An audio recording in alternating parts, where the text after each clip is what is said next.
up under the hood a couple weeks ago, and I noticed his terminals were all foamed up with corrosion. We brushed them down, but I didn't have any terminal protector or cleaner. And we were in his car just test driving it for a separate problem, and we got a Coke separately. And I'd always heard if you drip a little Coke on there, that it'll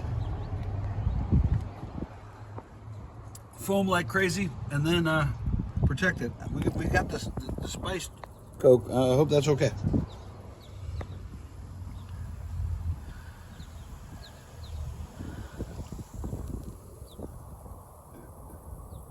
Ooh, look at it. Ah!